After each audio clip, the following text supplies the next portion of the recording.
नमस्कार विद्यार्थी मित्रांनो. आज आपण या व्हिडिओमध्ये मुंबई उच्च न्यायालय भरती जी सुरू झाली आहे 2026 साठी, त्यामध्ये आपण शिपाई, हमाल आणि लिपिक या पदासाठी महत्त्वाचे असणारे 20 सामान्यांचे प्रश्न पाहणार आहोत.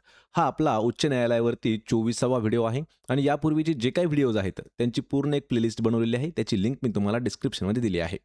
मित्रांनो, हे जे आपल्याला सर्वचे सर्व PDF जर डाउनलोड करायचे असतील तर नोकरी इन्सायडर या नावानं आपलं टेलिग्राम चॅनल आहे. सोबतच आपलं WhatsApp चॅनल देखील आहे. त्या दोघांच्याही लिंक्स तुम्हाला मिळून जातील. त्या ठिकाणी जाऊन आपण त्यांना जॉईन करा आणि चॅनलवरती जर नवीन असाल तर लगेच आपल्या नोकरी इन्सायडर यूट्यूब चॅनलला सबस्क्राईब करून ठेवा. चला तर व्हिडिओला सुरुवात करूया. तर पहा, आपला प्रश्न पहिला आहे. प्रत्यक्षात असणाऱ्या किंवा कल्पनेने जाणलेल्या वस्तूंना किंवा त्यांच्या गुणधर्मांना नावे दिलेली असतात. त्यांना व्याकरणात डॅश असं म्हणतात. मित्रांनो, हा प्रश्न मराठी व्याकरणावरती आधारित आहे आणि आपण लवकरच म्हणजे की येत्या 2 दिवसामध्ये जे उच्च न्यायालयासाठी मराठी व्याकरण ज्या लेवलचं लागतं त्यावरती आपण व्हिडिओ सिरीज सुरू करणार आहोत.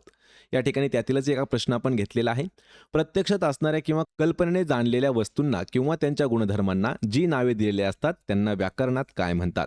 तर या प्रश्नाचं योग्य उत्तर असेल पर्याय क्रमांक 1, तर त्यांना नामे असं म्हटलं जातं आणि नामावरती आपण पूर्णमध्ये एक डिटेल्समध्ये एक व्हिडिओ सुद्धा घेतलेला आहे. त्याचीही लिंक मी तुम्हाला डिस्क्रिप्शनमध्ये दिली आहे.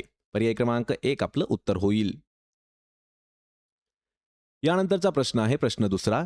चांद बीबीचा महाल कोणत्या जिल्ह्यामध्ये स्थित आहे? मित्रांनो, यावरती आपल्याला 2 वेळा प्रश्न विचारला होता आणि दोन्ही वेळा पोलीस भरतीमध्ये विचारला होता. लक्षात ठेवा, हा जो प्रश्न आहे हा आपल्याला प्रिव्हियस इयर क्वेश्चन पेपरमधील विचारलेला नाही, तरीही हा प्रश्न थोडासा इम्पॉर्टंट आहे. तर चांद बीबीचा महाल जो आहे तर हा अहिल्यानगर या जिल्ह्यामध्ये स्थित आहे. पर्याय क्रमांक 3 आपलं या प्रश्नाचं योग्य उत्तर होईल. मग या ठिकाणी अजून एक तुम्हाला कन्फ्युजन करणारा प्रश्न आहे.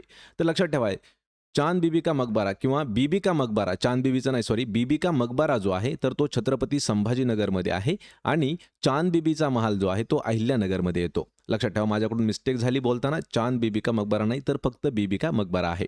पर्याय 3 आपलं उत्तर होईल.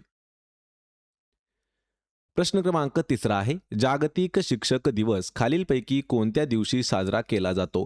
सर्वात महत्त्वाचा आणि कन्फ्यूज करणारा हा प्रश्न आहे. मित्रांनो, या प्रश्नावरती आपण कम्युनिटीमध्ये पोल केला होता. त्यामध्ये जवळपास 78% विद्यार्थ्यांचे उत्तर चुकलेले होते. प्रत्येक परीक्षेमध्ये प्रश्न वाचताना थोडासा नीट वाचा, म्हणजे आपल्याला उत्तर इझिली समजून जाईल.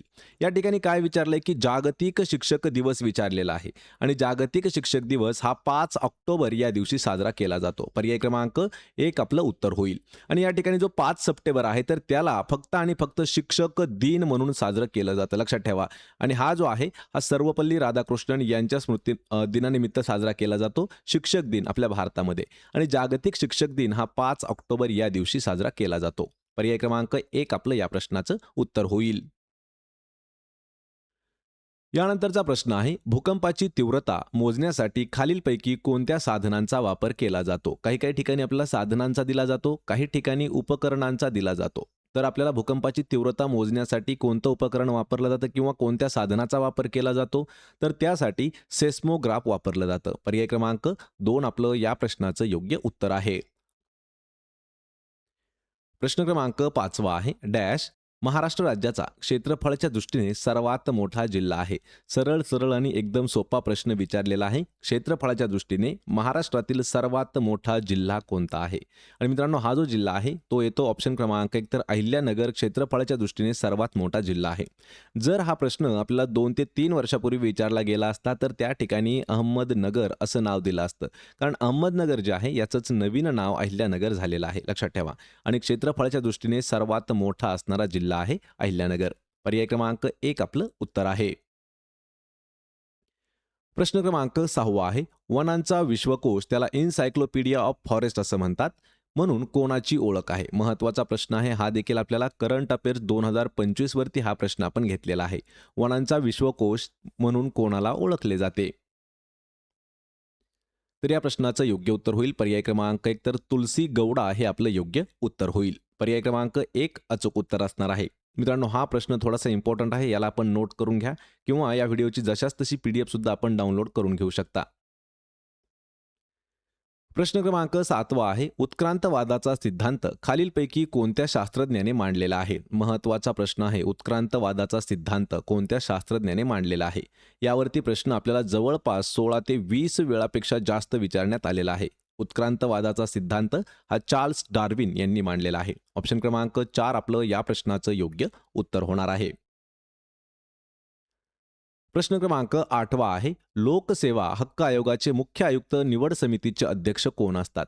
या ठिकाणी प्रश्न लक्षात ठेवायचा आहे आपल्याला. हाच प्रश्न 2 टाईपमध्ये विचारला जातो. तत्पूर्वी या प्रश्नाचं उत्तर पाहूया. तर या प्रश्नाचं उत्तर असणार आहे ऑप्शन क्रमांक 1 तर मुख्यमंत्री हे आपलं उत्तर होईल. तर आता पहा यावरती प्रश्न कसा विचारला जातो. लोकसेवा हक्क आयोगाचे मुख्य आयुक्त निवड समितीचे अध्यक्ष कोण असतात? तर ते असतात मुख्यमंत्री. किंवा आपल्याला प्रश्न असा विचारला जातो की लोकसेवा हक्क आयोगाचे मुख्य आयुक्त निवड समितीचे अध्यक्ष कोण आहेत? कोण आहेत आणि कोण असतात यावरती फरक आहे, लक्षात ठेवा.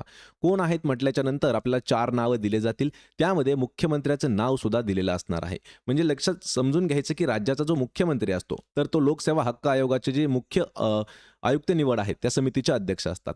जर आपल्याला डायरेक्ट नावं दिले तर जे मुख्यमंत्री असतील ते त्या प्रश्नाचं उत्तर होईल. ऑप्शन क्रमांक या ठिकाणी 1 आपलं उत्तर होईल. प्रश्न क्रमांक 9 आहे, डॉक्टर प्रकाश आमटे यांचा हेमलकसा येथील लोकबिरादारी प्रकल्प कोणत्या जिल्ह्यामध्ये स्थित आहे? महत्त्वाचा प्रश्न आहे पहा. आपल्याला जिल्हा स्पेशल प्रश्न विचारलेला आहे आणि या ठिकाणी मी तुम्हाला डायरेक्ट उत्तर लिहून दिलेलं आहे. प्रश्नाचं उत्तर असणार आहे ऑप्शन क्रमांक 3 तर गडचिरोली हे आपलं योग्य उत्तर होणार आहे. कारण हेमलकसा या ठिकाणी लोकबिरादारी प्रकल्प आहे आणि तो येतो गडचिरोलीमध्ये. कोणाचा आहे? डॉक्टर प्रकाश आमटे यांचा. प्रश्न क्रमांक 10 आहे, महाराष्ट्रातील खालीलपैकी कोणता जिल्हा अतिदक्षिणेकडील जिल्हा म्हणून ओळखला जातो? मित्रांनो सर्वात महत्त्वाचा प्रश्न आहे. ज्या 4 बाजू आहेत त्या 4 बाजू कधीही लक्षात ठेवायच्या. पूर्व, पश्चिम, दक्षिण, उत्तर. आपल्याला या ठिकाणी काय विचारलंय की अतिदक्षिणेकडील जिल्हा कोणता आहे? तर या प्रश्नाचं योग्य उत्तर असेल पर्याय क्रमांक 2 तर सिंधुदुर्ग जो आहे हा महाराष्ट्राच्या अतिदक्षिणेकडील जिल्हा आहे. मग या ठिकाणी मी तुमच्यासाठी 2 ते 3 प्रश्न असे विचारतो की जे आपण कमेंट करून उत्तर द्यायचे आहेत. लक्षात ठेवायचे, दक्षिणेकडील जिल्हा कोणता आहे? सिंधुदुर्ग. मग आपल्याला पूर्वेकडील सांगायचं आहे, पश्चिमेकडील सांगायचं आहे आणि उत्तरेकडील सुद्धा सांगायचं आहे. म्हणजे लिहिताना सरळ सरळ आपण दिशा लिहा आणि कोणता जिल्हा बाजूचा आहे तो एक मला लिहून कमेंटमध्ये सांगायचा आहे. प्रश्न क्रमांक 11 आहे, कोसला या प्रसिद्ध कादंबरीचे लेखक खालीलपैकी कोण आहेत? पहा, कोसला ही जी कादंबरी आहे या कादंबरीचे लेखक कोण आहेत? मित्रांनो हा प्रश्न आपल्याला जशाच तसा गेल्या वर्षी विचारला होता. TCS पॅटर्नमध्ये हा प्रश्न आपल्याला जवळपास 6 वेळापेक्षा जास्त विचारण्यात आलेला आहे आणि IBPS पॅटर्नमध्ये हा प्रश्न आपल्याला 2 वेळापेक्षा जास्त विचारण्यात आलेला आहे. पोलीस भरतीचा जर विचार केला तर पोलीस भरतीमध्ये हा प्रश्न 18 वेळापेक्षा जास्त विचारण्यात आलेला आहे. कोसला या प्रसिद्ध कादंबरीचे लेखक कोण आहेत? तर ते लेखक आहेत ऑप्शन क्रमांक 2 तर भालचंद्र नेमाडे. पर्याय क्रमांक 2 आपलं या प्रश्नाचं उत्तर होईल. यानंतरचा प्रश्न आहे, भारत व चीन या 2 देशांच्या दरम्यान आंतरराष्ट्रीय सीमारेषा कोणती आहे? आपल्याला 2 देश दिलेले आहेत, भारत आणि चीन. तर या दोघांच्या मध्ये असणारी एक आंतरराष्ट्रीय बॉर्डर आपल्याला विचारलेली आहे. तर ती बॉर्डर आहे पहा ऑप्शन क्रमांक 3 तर मॅकमोहन लाईन तिला म्हटलं जातं, जी भारत आणि चीन या 2 देशांच्या दरम्यान येते. पर्याय क्रमांक 3 आपलं उत्तर होईल.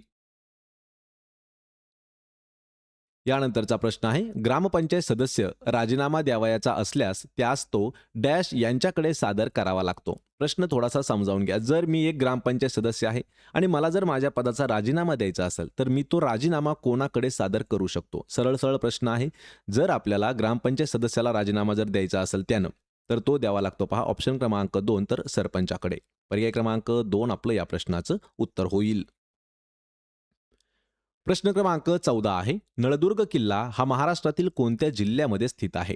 मित्रांनो हा प्रश्न आपल्याला धाराशिव जिल्हा जो आहे त्याच्या स्पेशल प्रश्नावरती सुद्धा आपण घेतला होता. म्हणजेच आपलं उत्तर असणार आहे पर्याय क्रमांक 2 तर धाराशिव या जिल्ह्यामध्ये येतो नळदुर्ग किल्ला.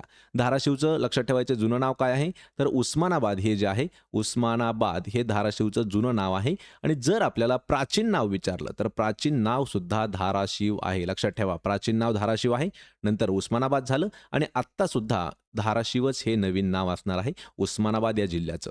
पर्याय क्रमांक 2 आपलं या प्रश्नाचं उत्तर होईल.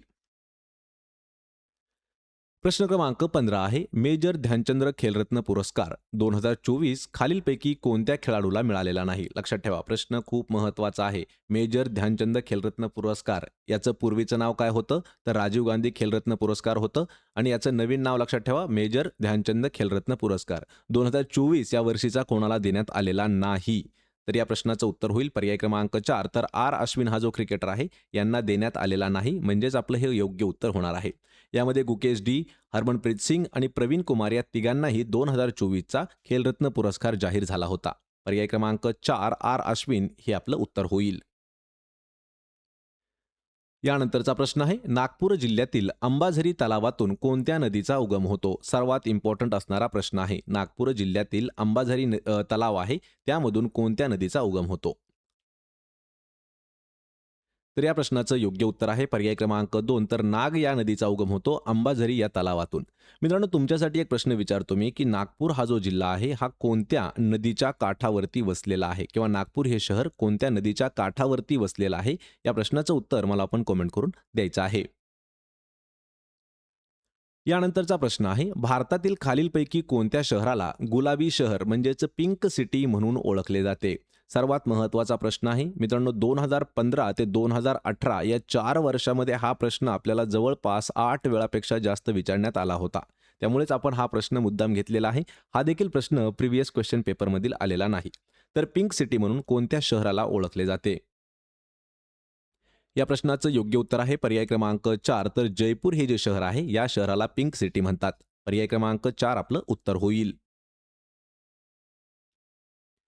प्रश्न क्रमांक 18 आहे, भारतातील शेअर मार्केटवर खालीलपैकी कोणाचे नियंत्रण असते? खालीलपैकी अशी कोणती संस्था आहे की ती आपल्या भारतीय शेअर मार्केटवरती नियंत्रण ठेवते? यावरती प्रश्न आपल्याला 4 ते 5 वेळा विचारण्यात आलेला आहे, त्यामुळे हा प्रश्न खूप महत्त्वाचा असणार आहे. तर भारतातील शेअर मार्केट किंवा स्टॉक मार्केटवर जे आहे हे सेबीचं नियंत्रण असतं. पर्याय क्रमांक 2 आपलं या प्रश्नाचं योग्य उत्तर होईल. यानंतरचा प्रश्न आहे पहा, 1853 साली मुंबईतील पहिली कापड गिरणी, त्याला टेक्स्टाईल मिल असं म्हटलं जातं, ही कोणी सुरू केलेली आहे? मित्रांनो, प्रश्न खूप महत्त्वाचा आहे. यामध्ये डॉक्टर बाबासाहेब आंबेडकर हे ऑप्शन लगेच गाळून टाका, कारण वर्ष दिलेलं आहे आपल्याला 1853, कारण त्यांच्या जन्माच्या आधीचं हे वर्ष आहे. त्यामुळे 3 नंबरचं ऑप्शन लगेच आपण बोलता बोलता कट करून देऊ शकतो. तर मुंबईतील पहिली कापड गिरणी टेक्स्टाईल मिल कोणी सुरू केली होती? तर ही केली होती पहा कावतजी नानाभाई दावर यांनी. पर्याय क्रमांक 2 आपलं या प्रश्नाचं योग्य उत्तर होणार आहे. प्रश्न क्रमांक 20 आहे, खेलो इंडिया युवा क्रीडा स्पर्धा 2025 ही कोणत्या राज्यामध्ये आयोजित करण्यात आली होती? यावर सुद्धा आपण हा प्रश्न 2025च्या करंट अफेअर्सवरती घेतलेला आहे. 2025ची खेलो इंडिया युवा क्रीडा स्पर्धा ही कोणत्या राज्यामध्ये आयोजित करण्यात आली होती? आणि ते राज्य आहे ऑप्शन क्रमांक 3. तर बिहार या राज्यामध्ये ती आयोजित केली होती. पर्याय क्रमांक 3 आपलं या प्रश्नाचं उत्तर होईल. तर मित्रांनो, हे होते महत्त्वाचे 20 प्रश्न. 20 पैकी किती प्रश्नाची उत्तरं देता आली हे मला कमेंट करून नक्की सांगायचं आहे. व्हिडिओ जर आवडला तर व्हिडिओला आपल्या लाईक करा, मित्रामध्ये व्हिडिओ शेअर करा आणि आपल्या नोकरी इन्सायडर यूट्यूब चॅनलला सबस्क्राईब करून ठेवा. प्रत्येक व्हिडिओची PDF अगदी जशाच तशी आपल्या टेलिग्राम चॅनलवरती मी तुम्हाला प्रोव्हाइड केलेली आहे. त्यासाठी आपल्या टेलिग्रामच्या लिंकसुद्धा मी तुम्हाला डिस्क्रिप्शनमध्ये दिलेल्या आहेत. आपण भेटूया पुढच्या एका अशाच नवीन व्हिडिओमध्ये. तोपर्यंत जय हिंद, जय महाराष्ट्र.